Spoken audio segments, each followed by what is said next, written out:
The autumn morning bit hard, with a wind that cut like a blade and streets blanketed in orange leaves, each one clinging to its final moments before falling. Ethan stood in the doorway of his small-town auto repair shop, wiping grease from his calloused hands with a rag that had seen better days. The shop wasn't much, a modest garage with tools scattered across workbenches and the faint smell of motor oil lingering in the air, but it was his. Business had been slow lately, the kind of slow that made you notice the creak of the floorboards or the hum of the old radio in the corner. But Ethan never complained. He had his 7-year-old daughter, Lily, and for him, she was the sun, the moon, and every star in between. Her laughter could light up the darkest days, and her endless chatter about school, butterflies, or her favorite stories from MidnightTales, the YouTube channel she adored, was enough to keep him going. "Daddy, you're smiling again," Lily said, tugging at his sleeve with her tiny hand.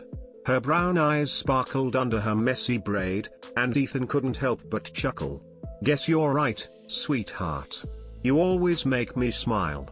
He crouched down to her level, brushing a stray curl from her face. Just then, a harsh, coughing sound broke the moment, a car engine gasping for life. A sleek black SUV rolled to a jerky stop right outside the shop, its polished exterior looking out of place against the cracked pavement.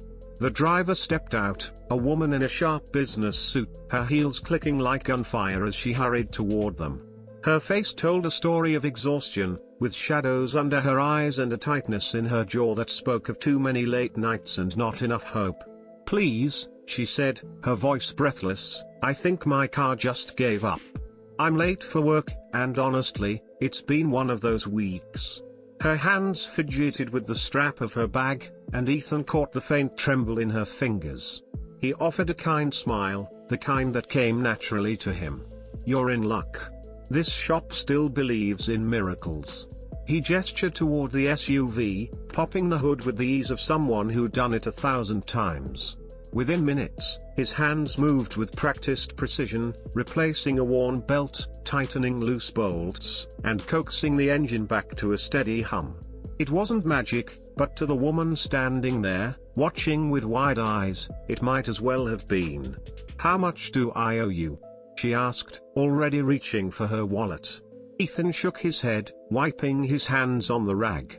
"Nothing. You looked like you needed a break more than I needed a paycheck today." Her lips parted, stunned. "Nothing. Are you serious?"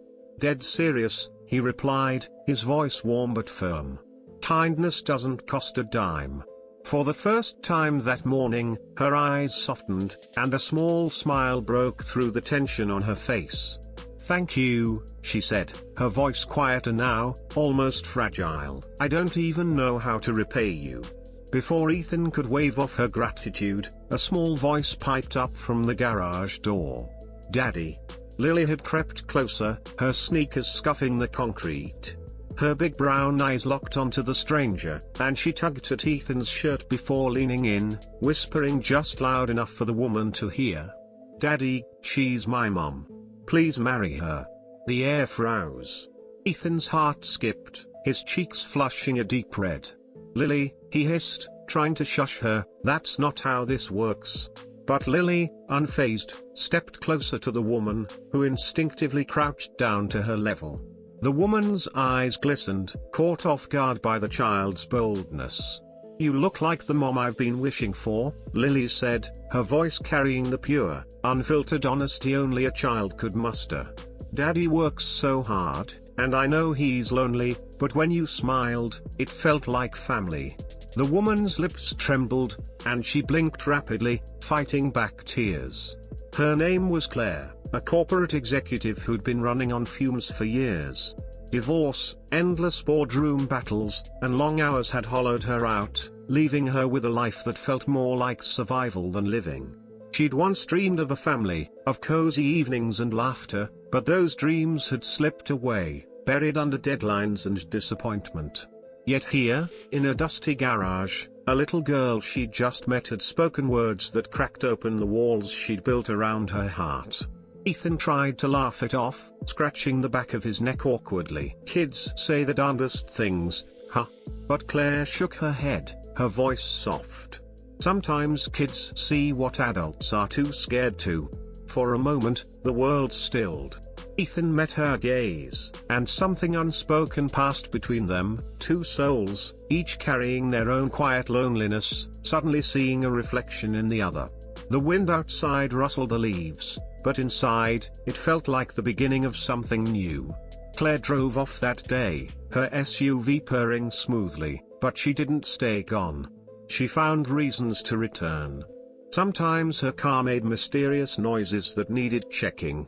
Other times, she showed up with coffee for Ethan and a hot chocolate for Lily, who'd chatter about the latest MidnightTales video she'd watched, her eyes lighting up as she described magical adventures and heartwarming stories. Claire listened, really listened, and found herself laughing more than she had in years. Weeks turned into months, and the visits became a rhythm. Claire would linger in the shop, helping Lily with her homework or playing board games on a rickety table in the corner. Ethan watched them, his heart swelling at the sight of his daughter's joy. He'd always been enough for Lily, or so he told himself, but seeing her with Claire stirred something he hadn't felt in a long time, hope. Claire, too, felt the shift. The hollow ache in her chest began to fade, replaced by warmth she hadn't known she could still feel.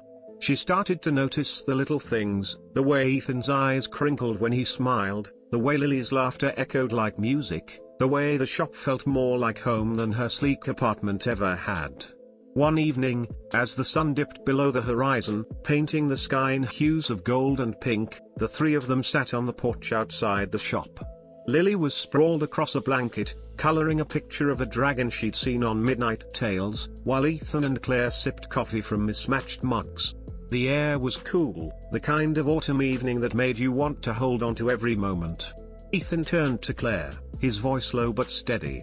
"I don't know how this happened, but thank you for being here. For us." Claire's hand found his, her touch gentle but sure. "Maybe your little girl knew something we didn't." Lily looked up from her drawing, her pencil pausing. She crawled over and curled up against Claire's shoulder, her voice sleepy but certain. "See, Daddy, I told you she was my mom." Ethan's throat tightened, and he looked at Claire, whose eyes were shining with unshed tears. In that moment, under the fading glow of the sky, he realized Lily's innocent wish had woven their lives together. A broken car, a free fix, and a child's fearless hope had given them all a second chance, not just at love, but at family, at life. Claire started spending more weekends at the shop, her high heels traded for sneakers, her briefcase replaced by a bag of board games or snacks. She learned the names of Ethan's tools, not because she needed to, but because she wanted to be part of his world. Lily would drag her to the backyard to chase fireflies or tell her about the latest MidnightTales story, insisting Claire would love the one about the magical treehouse. And Claire did love it, not just the stories, but the way Lily made her feel needed, wanted, whole. Ethan, too, found himself changing. The weight of running the shop alone, of being both mom and dad to Lily, began to lift. He started humming again, a habit he'd lost years ago, and found himself looking forward to Claire's visits more than he'd admit. One chilly evening, as snow dusted the ground for the first time that season, Claire surprised them with a small Christmas tree for the shop. Lily squealed, clapping her hands, and insisted they decorate it together. They strung popcorn and hung mismatched ornaments, laughing as Lily draped tinsel over Ethan's head like a crown. Claire stepped back, watching father and daughter, and felt a pang of gratitude so deep it hurt.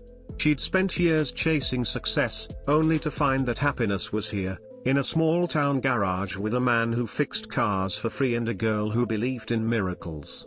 As they sat by the tree, its lights casting a warm glow, Lily nestled between them, her voice soft. "This is what I wished for," she said, her eyes heavy with sleep. Ethan and Claire exchanged a glance, their hands brushing as they tucked a blanket around Lily. They didn't need to say it, they both felt it. This was family, not perfect, not planned, but real. The kind of family MidnightTales might tell a story about, where broken things get fixed, not just cars, but hearts too. Kindness had started it all, a small act, a free repair, a moment of compassion. But it opened doors to something bigger, something that grew with every coffee shed, every laugh, every quiet moment on the porch. Lily had seen it first, her child's heart unafraid to dream of happy endings. And as Ethan looked at Claire, her smile brighter than the Christmas lights, he knew his daughter had been right all along. Sometimes, it doesn't take grand gestures or perfect plans. Sometimes, a sputtering car, a kind heart, and a little girl's wish are enough to change everything.